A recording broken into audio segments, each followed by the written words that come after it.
কর্তা বড় বড় পদে আছে, তাদের এক ধরনের সম্মান, যারা মসজিদের সভাপতি তাদের এক ধরনের সম্মান, কমিটি যারা তাদের এক ধরনের সম্মান। এইভাবে ধাপে ধাপে এক একজন এক এক ভাবে সম্মানিত, ঠিক কিনা বলেন? তো প্রকৃতপক্ষে সম্মানিত কারা? কারো অনেক টাকা পয়সা থাকলেই সে সম্মানিত, কারো 2-3টা ঢাকায় বাড়ি থাকলে সেও সম্মানিত, কারো কয়েকটা বাড়ি থাকলে সেও কি সম্মানিত। তো এখন এই সম্মানটা কোথায়? সম্মানটা কি দুনিয়ার মানুষের কাছেই সীমাবদ্ধ, নাকি এই সম্মানটা আল্লাহ পর্যন্ত গিয়ে ঠেকছে? এটা আমাদের জানার বিষয়। এবং আল্লাহ পাকের কাছে কে সম্মানিত? 2-4টা বাড়ি থাকলেই সে সম্মানিত, নাকি অন্য কিছু? নাকি অনেক টাকার মালিক থাকলেই সে সম্মানিত, নাকি অন্য কিছু? এটা আমাদের বুঝতে হবে ভাইয়ারা আমার। আল্লাহ তাআলা সমস্ত সংশয় ভেদ করে, সমস্ত সংশয়, সমস্যা, টেনশন ভেদ করে আল্লাহ পাক রব্বুল আলামিন চূড়ান্ত ভাবে আমাদেরকে জানাইছেন যে সম্মান কার। আমি আল্লাহ পাকের কাছে সম্মান কার, এটা আল্লাহ পাক জানাই দিয়েছেন।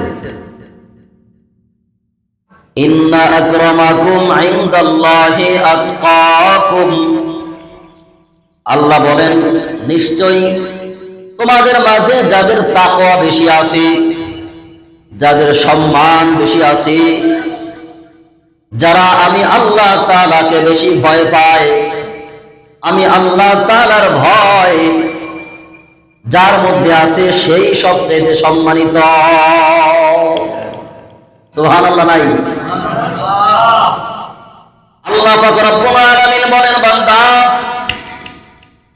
যার 2-4টা বাড়ি আছে, যার অনেক টাকার সম্পত্তি আছে, সেই আল্লাহ আমি আল্লাহ পাকের কাছে দামি নয়। যার অনেক বড় পদের ক্ষমতা আছে, সেও আমি আল্লাহ পাকের কাছে দামি নয়। দুনিয়ার সমস্ত মানুষ যাকে সম্মান করে, সমস্ত মানুষ যাকে দাম দেয়, এই শ্রীনগর মুন্সিগঞ্জের মানুষ সবাই তাকে সম্মান করে, দাম দেয়। আমার কাছে ওই বান্দা সম্মানিত হতে হলে অবশ্যই তাকওয়া দরকার। একজন মানুষের অনেক দাম, কিন্তু তার মাঝে তাকওয়া নাই, আমি আল্লাহ পাকের ভীতি নাই, ভয় নাই। ওই বান্দা আমি আল্লাহ পাকের কাছে সম্মানিত হতে পারবে না। যেই বান্দা আমি আল্লাহ পাকের ভয় অন্তরের মধ্যে ঢোকাবে, তাকওয়া অবলম্বন করবে, ওই বান্দার দাম আমি আল্লাহর কাছে সবচাইতে বেশি। এখন আপনি চিন্তা করবেন যে আপনি কি দুনিয়ার মানুষের কাছে সম্মানিত হতে চান, নাকি আল্লাহর কাছে সম্মানিত হতে চান? আল্লাহর কাছে। কারণ দুনিয়ার সম্মান অস্থায়ী, দুনিয়ার সুখ শান্তি অস্থায়ী, এটা একদম টেম্পোরারি, এর মধ্যে কোনো নিশ্চয়তা নাই, একদম অল্প সময়। ফিরাউনের নাম শুনছেন সবাই, ওই ফিরাউন এখনো পর্যন্ত মিশরের জাদুঘরে আছে, লাশ হইয়া আছে, সুটকি হইয়া আছে। 400 বছর পর্যন্ত রাজত্ব করে খাইছে। গোপনে গোপনে ফিরাউন আল্লাহর কাছে কান্না করে, আল্লাহ আমি জানি তুমি একমাত্র খোদা, আমার মতো খোদার কোনো ভ্যালু নাই। আমি দুনিয়া চাই, আমি দুনিয়ার খোদাইগিরি করতে চাই, আমি পরকাল চাই না। আল্লাহ তুমি আমাকে দুনিয়ার মধ্যে খোদাগিরি করতে দাও। ফিরআউন দুনিয়া চায় পেয়ে গেছে। আমাদের তো এরকম দুনিয়া চাওয়ার দরকার নাই, দুনিয়ার সম্মান দরকার নাই। চূড়ান্ত সম্মান, চূড়ান্ত মর্যাদা জান্নাতে পরকাল যেদিন শুরু হবে, ওই দিন যেই বান্দা সম্মানিত হবে সেই একমাত্র সম্মানিত। মুসলমান ইমানদার দুনিয়ার সম্মান চাই না, পরকালের সম্মান চাই। ঠিক কিনা জোরে বলেন? এজন্য আল্লাহ পাক রব্বুল আলামিন কোরআনে কারীমের মধ্যে বলেন, ইয়া আইয়ুহাল্লাযীনা আমানুত্তাকুল্লাহ হাক্কা তুকাতিহি ওয়া লা তামুতুন্না ইল্লা ওয়া আনতুম মুসলিমুন। ভাইরা আমার, আল্লাহ বলেন, ও আমার মুমিন বান্দা, তোমরা আমি আল্লাহ তাআলাকে ভয় করো, তাকওয়া অবলম্বন করো। আমি আল্লাহ পাকের ভয় দিলের মধ্যে ঢুকাও। কেমন ভয়? বলে যেভাবে ভয় পাওয়ার দরকার ওই রকম ভয়। নাম কি হস্তে ভয় পাইলে হবে না, বরং আসলে আমাকে ভয় করো। মুসলমান ইমানদার, অনেক মানুষ সামনাসামনি সবার সামনে গুনাহ করতে পারে না, সবাই সামনাসামনি গুনাহ করতে পারে না। আল্লাহর পয়গম্বর বলেন, যে বান্দা গোপনে গুনাহ করে, প্রকাশ্যে গুনাহ করে না, মানুষকে দেখায় আমি খুব ভালো মানুষ, ওই বান্দা মুত্তাকি হইতে পারে নাই।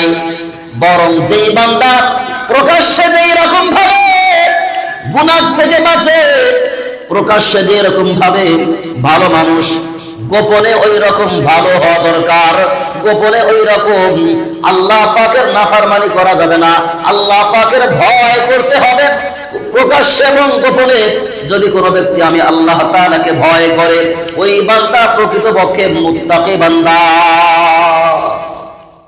ভাইরা, এজন্য শুধু সামনাসামনি সবার সামনে পিশাব হইলে হবে না। একবারে মাথার মধ্যে টুপি, গায়ের মধ্যে লম্বা জুব্বা, কিন্তু লোকটা একদম মুনাফিক, ভিতরে ইসলামের গোড়া কাটতেছে, ভিতরে মানুষের ক্ষতি করতেছে। লম্বা জুব্বা গায়ে দিয়া, মাথার মধ্যে টুপি দিয়া, আছে না নাই? জোরে বলেন। আছে। রাসূল বলেন, এই ভালো ভালো না, আসল ভালো হবে তুমি যদি গোপনে আসল প্রকৃত ভালো হইতে পারো, তাহলেই তুমি ভালো মানুষ, তাহলেই তুমি মুত্তাকি বান্দা। ভাইরা আমার, ভয় দুই প্রকার। একটা হলো সম্মানের ভয়, আরেকটা হলো ক্ষতির ভয়। সম্মানের ভয় হলো উস্তাদকে যেরকম ছাত্র ভয় করে, মা বাবাকে সন্তান যেরকম ভয় করে, পীর সাহেবকে মুরিদরা যেরকম ভয় করে। এই ভয়ের নাম হইল ইজ্জতের ভয়, সম্মানের ভয়। সন্তান চিন্তা করে, আমার মা বাবাকে যদি কষ্ট দেই, আমার মা বাবাকে যদি আমি আঘাত করি, কষ্ট পাবে, বেয়াদবি হয়ে যাবে, এই জন্য মা বাবাকে ভয় করে। ঠিক কিনা বলেন? ছাত্র উস্তাদকে ভয় করেন, এটা সম্মানের ভয়, ইজ্জতের ভয়। আমার উস্তাদ যদি কষ্ট দেই তাহলে বদদুয়া দেবে, এটা হলো সম্মানের ভয়, ক্ষতির ভয় না। আল্লাহ পাক রব্বুল আলামিন ডাক দিয়ে বলেন, ও আমার বান্দা, আমি আল্লাহ তাআলা তোমাকে বানাইলাম, আমি তোমাকে কত নাজ নিয়ামত দুনিয়ার মধ্যে দিলাম, অতএব তুমি আমাকে সম্মানের ভয় করো। সবচাইতে পৃথিবীর মধ্যে যদি কোনো ব্যক্তি আপন হয়ে থাকে, সে হলেন আমার আল্লাহ। আল্লাহ আমার সবচাইতে আপন, সবচাইতে আপন। মা বাবা বলো, ভাই বোন বলো, স্ত্রী সন্তান বলো, বন্ধু বান্ধব বলো, দুনিয়ার সব মানুষ বলো, সব মানুষ থেকে আল্লাহ পাক রব্বুল আলামিন তোমার বন্ধু, তোমার দোস্ত। আল্লাহ বলেন, আল্লাহু ওয়ালিয়ুল্লাযীনা আমানু ইউখরিজুহুম মিনাজ-যুলুমাতি ইলান-নূর। আল্লাহ বলেন, ও মুমিন বান্দা, আমি তোমার প্রকৃত বন্ধু, আমি তোমার প্রকৃত অভিভাবক, আমি তোমার প্রকৃত অলিম। অতএব আমি তোমাকে জাহান্নাম থেকে, অন্ধকার থেকে বাইর কইরা আমি তোমাকে জান্নাতের রাস্তায় নিয়ে যাব। ও মুসলমান ইমানদার, এজন্য আল্লাহ তাআলাকে আপন মানা, আল্লাহ তাআলাকে ভয় করা, আল্লাহ তাআলাকে মনে প্রাণে বন্ধু বানানো, আল্লাহকে প্রকৃত বন্ধু বানাইতে হবে ভাই।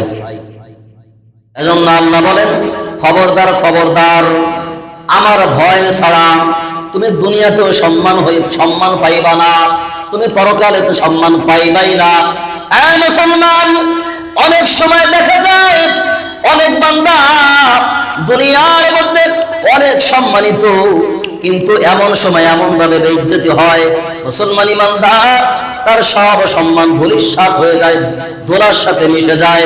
এজন্য কারণ হইল ওই বান্দা মানুষের উপরিভাগে, মানুষের সামনে খুব দামি, কিন্তু ভিতরে সমস্যা, ভিতরে অত্যন্ত খারাপ, ভিতরে মুনাফিকি ভরা, ভিতরে অনেক পাপ কাজ করে, গুনাহ করে। এজন্য আল্লাহ পাক রব্বুল আলামিন মাঝে মাঝে তাকে সবার সামনে বেইজ্জতি করে।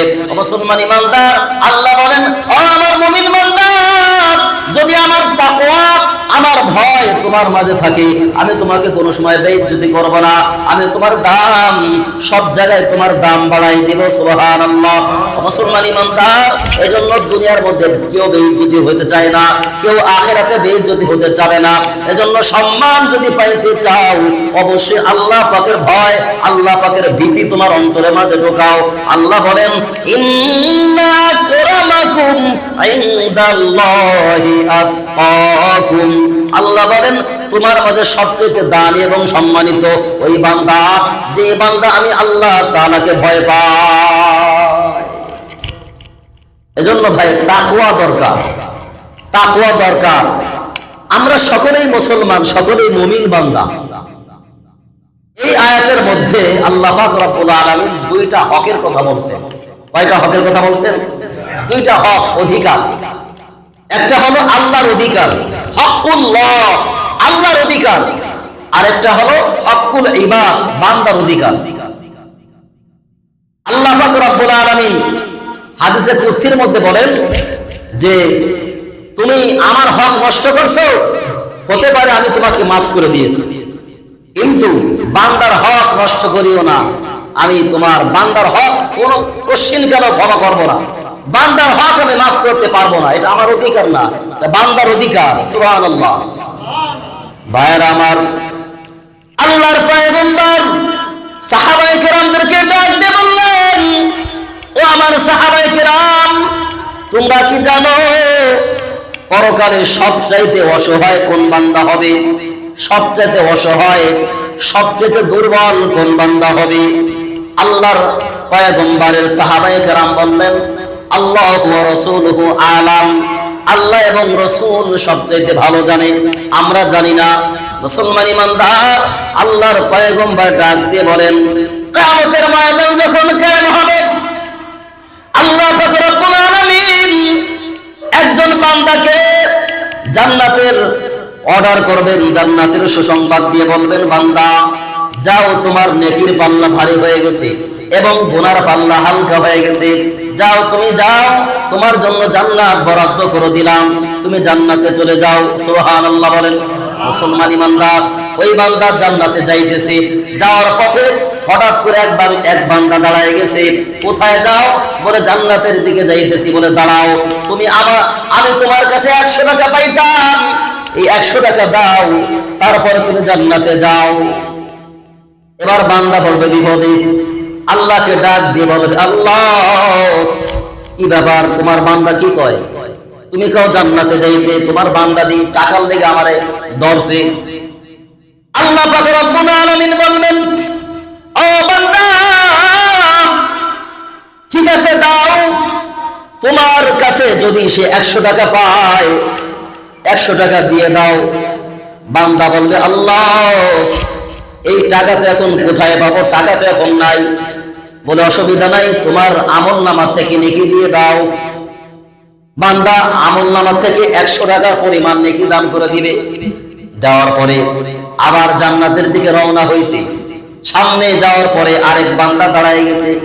কই যাও? বলে জান্নাতে যায়। বলে দাঁড়াও, একদিন মনে আছে সন্ধ্যাবেলায় তুমি আমার একটা থাপ্পড় দিয়েছিলাম। বলে হ্যাঁ দিয়েছিলাম।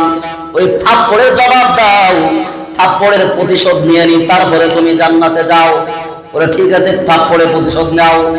আল্লাহ পাক রব্বুল আলামিন ডাক দিয়ে বলবেন, ও বান্দা, থাপ্পড় দিয়েছিলাম, এখন থাপ্পড় দিলে কাজ হবে না, থাপ্পড় পরিমাণ নেকি তুমি দিয়ে দাও। ওই বান্দা নেকি দিয়ে দিবে।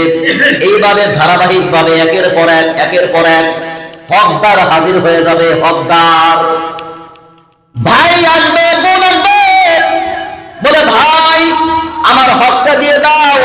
তুমি আমার সম্পত্তি কম দিয়েছিলা, তুমি বড় ভাই হইয়া সম্পত্তি বেশি নিয়েছিলা, আমার হকটা দিয়ে দাও। এইভাবে হক দেওয়া লাগবে নেকির মাধ্যমে। বোন আসবে, হক দাও নাই, আমার হকটা আদায় করে দাও।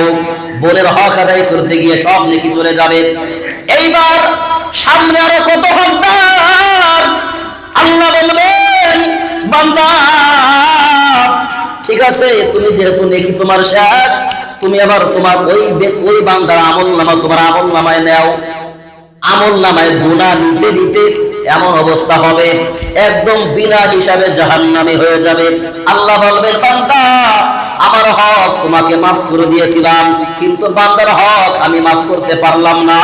যাও যাও, তুমি জাহান্নামের মধ্যে চলে যাও। রাসূল বলেন, সবচাইতে অসহায় দুর্বল এই বান্দাই হবে। নাউজুবিল্লাহ বলেন। ভাইরা আমার, এজন্য বান্দার হক নষ্ট করা যাবে না, বান্দাকে কষ্ট দেওয়া যাবে না। আল্লাহর পয়গম্বর বলেন, একটা মসজিদ, একটা কাবা, যেই দাম ওর থেকে বেশি দাম একজন মুমিন বান্দার অন্তর। সুবহানাল্লাহ বলেন। কারণ কাবা ঘর বানাইছে ফেরেশতা, কাবা ঘর বানাইছে মানুষ, আর মানুষের অন্তর বানাইছে আল্লাহ পাকের কুদরতি হাত দিয়া। সুবহানাল্লাহ বলেন। আল্লাহ পাক রব্বুল আলামিন বলেন, বান্দা, মুমিন বান্দার দিলের মধ্যে আমি আল্লাহ পাকের বসবাস। মুমিন বান্দা যদি হয়, যেই বান্দা আমি আল্লাহ পাকের জিকির করে, আমি আল্লাহ পাকের কথা স্মরণ করে, ওই বান্দার দিলের মধ্যে আমার বসবাস। আল্লাহ পাক বসবাস করে মুমিন বান্দার দিলের মধ্যে। কত দামি, চিন্তা করেন, কত দামি অন্তর, এই অন্তরটা কত দাম। এজন্য ভাই খবরদার, বান্দাকে কষ্ট না দেওয়া, বান্দাকে আঘাত না করা। একজন একটা গোলাম কিনে আনছে, এক সাহাবী। তো আনার পরে রাসূল বলতেছেন, এই গোলামকে আমি নামাজ পড়তে দেখেছি, খবরদার তুমি তাকে মারবে না, কারণ সে আল্লাহকে সেজদা করে। সুবহানাল্লাহ, সে আল্লাহকে সেজদা করে। কত দাম। এজন্য ভাই তাকওয়া দরকার। তাকওয়া, তাকওয়া এটা আল্লাহ পাকের হক। বলেন, কার হক? আল্লাহর হক। আল্লাহ বলেন, বান্দা তুমি আমাকে ভয় করো, এটা আমার হক। মিশকাত শরীফের হাদিস, আল্লাহর পয়গম্বর বলেন, ও উম্মতেরা, তোমরা আল্লাহর হক আদায় করো, আল্লাহ পাক তোমার হক আদায় করবে। সাহাবায়ে কেরাম বললেন, পয়গম্বর আল্লাহর হকটা কি এবং আল্লাহ পাক আমাদের কি হক আদায় করবেন? রাসূল বলেন, তোমরা আল্লাহ পাকের হক আদায় করবা এইভাবে যে তোমরা আল্লাহ তাআলাকে ভয় করো, আল্লাহ পাকের গোলামি করো। ওয়া'বুদুল্লাহ, আল্লাহ পাকের গোলামি করো, ইবাদত করো। ওয়ালা তুশরিক বিল্লাহ, এবং আল্লাহর সাথে কাউকে শরীক করিও না। এটা বান্দার প্রতি আল্লাহ পাকের হক। আর আল্লাহ পাক রব্বুল আলামিন বান্দার হক আদায় করবেন। ও বান্দা, তুমি আমার ভয় করেছো এবং আমার সাথে কাউকে শরীক করো নাই এবং আমার গোলামি করেছো, বান্দা আমি তোমার হক আদায় করে দিলাম, আমি তোমাকে বিনা হিসাবে জান্নাত দান করলাম। আল্লাহর হক আদায় করবা তো আল্লাহ পাক তোমার হক আদায় করবে। আল্লাহর হক আদায় করবে না তো আল্লাহ পাক তোমার হক আদায় করবে না। এটাই বাস্তব, এটাই চির সত্য। ভাইরা আমার, এজন্য তাকওয়া, ভয়, আল্লাহ পাকের ভয় দিলের মধ্যে ঢুকাইতে হবে। 2 নাম্বার হক হলো বান্দার হক। আল্লাহ পাক রব্বুল আলামিন ডাক দিয়ে বলেন, ওয়ালা তামুতুন্না ইল্লা ওয়া আনতুম মুসলিমুন। আল্লাহ পাক রব্বুল আলামিন বলেন, বান্দা মুসলমান না হইয়া মরিও না। মুসলমান হও তারপরে মরো, মুসলমান হইও না তুমি মরিও না, খবরদার। এখানে প্রশ্ন হলো, মরণ বাসন এটা কার হাত? বলেন, আল্লাহর হাত। মারার মালিকও আল্লাহ, বাঁচাবার মালিকও আল্লাহ। তাহলে আল্লাহ পাক রব্বুল আলামিন কেন নিষেধ করলেন মরিও না? মরণ তো আল্লাহ পাকের হাতে। মুসলমান ইমানদার, আল্লাহ পাক রব্বুল আলামিন বুঝাইতে চান, ও বান্দা, এর মানে এই নয় যে মরণ তোমার হাতে। মরণ ঠিকই আমার হাতে, কিন্তু সর্বহালাতে, সর্ব অবস্থায় তুমি মুসলমান অবস্থায় থাকবা। তুমি সর্বহালাতে, সর্ব অবস্থায় মুসলমান রূপে থাকবা, যাতে করে যখন তোমার মরণ আসবে তখন তুমি মুসলমান হয়ে পড়তে পারো। এটা আমার উদ্দেশ্য। মুসলমান, খবরদার, মুসলমান কাকে বলে? আল্লাহর পয়গম্বর বলেন, আল মুসলিমু মান সালিমাল মুসলিমুনা মিন লিসানিহি ওয়া ইয়াদি। রাসূল বলেন, মুসলমান তাকে বলা হয় যার হাত এবং জবান থেকে অন্য মুসলমান নিরাপদ থাকতে পারে।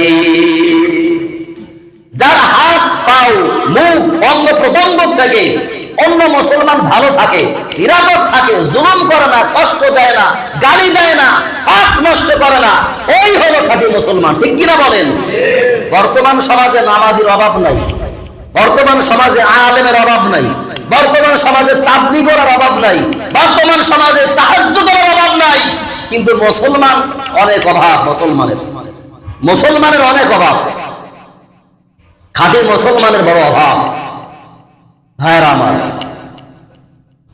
যাই হোক, সময় সংক্ষেপ, আমি শেষ করে দিতেছি। আল্লাহর পয়গম্বর সাল্লাল্লাহু আলাইহি ওয়াসাল্লাম ইন্তেকালের কয়েকদিন আগের ঘটনা। আল্লাহর পয়গম্বর সাহাবায়ে কেরামদেরকে ডাক দিয়ে বললেন, ও আমার সাহাবায়ে কেরাম, তোমরা সকলে এদিকে আসো, সবাই শোনো, আমার ইন্তেকালের সময় হয়ে গেছে, আমি আর বেশি দিন বাঁচবো না। ও আমার সাহাবায়ে কেরাম, তোমরা আমার কাছে কে কি পাইবা তোমরা হক আদায় করে নিয়ে যাও। সুবহানাল্লাহ বলেন। রাসূলের কাছে পাবে কি? রাসূল উল্টা পায়। কে রাসূলের কাছে পাবে? রাসূল উল্টা পায়। আল্লাহর পয়গম্বর বললেন, তোমরা কে কি পাইবা নিয়ে যাও, হক আদায় করে নাও। মুসলমান ইমানদার, এই ঘোষণা দেওয়ার পর আল্লাহর পয়গম্বরের ঘোষণা, সাহাবায়ে কেরাম কান্না করতেছে, চোখ দিয়ে পানি পড়তেছে, কেউ কোনো কথা বলে না। একজন সাহাবী দাঁড়ায় গেছে, দাঁড়াবার পরে ডাক দিয়ে বলতেছেন, পয়গম্বর, এক যুদ্ধে আপনি আমাকে একটা লাঠি দিয়ে বাড়ি দিয়েছিলেন, আমি তার প্রতিশোধ নিতে চাই।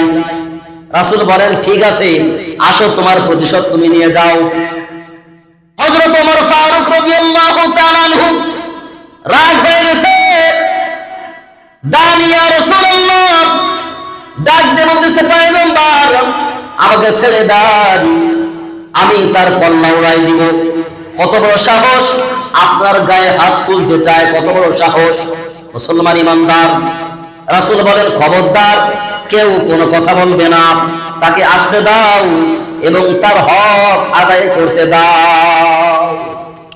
সাহাবী সামনে আসছে, আসার পরে বলতেছে, রাসূল, আমি যখন আমার গায়ে যখন আপনি এটা বাড়ি দিছিলেন, তখন আমার গা ছিল খালি, আমার গায়ের মধ্যে কোনো পোশাক ছিল না, কাপড় ছিল না, আপনি কাপড় খোলেন। চিন্তা করে দেখেন অবস্থা। ভাইরা আমার, আল্লাহর পয়গম্বরের কাপড় ছিল না, চাদর ছিল। গায়ের থেকে চাদর সরাইছে, সরাবার পরে ওই সাহাবী পিছনে যাইয়া আল্লাহর পয়গম্বরের পিঠের ঠিক মাঝখানে একটা নবুয়ত, খন্ড নবুয়ত ছিল, ঠিক কবুতরের ডিমের মতো। মুসলমান ইমানদার, কিতাবের মধ্যে আসছে, আল্লাহর পয়গম্বরের খতমে নবুয়তের চিহ্নটা ঠিক পিঠের মাঝখানে ছিল এবং চতুর্পার্শ্বে দিয়া চুল ছিল, হালকা হালকা চুল, এবং খুব লাল ছিল। এবং আচারি ছিল, আইচারি, আপনাদের দেশে কি বলে? আইচারি বলে। আইচারি ছিল, চুল ছিল এবং লাল বর্ণের ছিল। ওই কবুতরের ডিমের মতো খতমে নবুয়ত, মোহরে নবুয়ত, এই মোহরে নবুয়তে ওই সাহাবী চুম্বন করিয়া এমন ভাবে হাওয়া করে কান্না শুরু করছে, বলতেছে পয়গম্বর আপনি তো পরিষ্কার হইয়া আমল নামা নিয়া কবরে যাইতেছেন, আপনি জান্নাতি হয়ে যাবেন, আমাদের কি উপায় হবে? আমরা কি নিয়ে কবরে যাব? আমরা তো খাঁটি মুসলমান হইতে পারি না। পয়গম্বর আপনার মোহরে নবুয়তে চুম্বন করিয়া একটু বরকত নিলাম, হতে পারে আল্লাহ তাআলা এই চুম্বনের কারণে কাল কিয়ামতের ময়দানে আমাকে জান্নাত দান করতে পারে।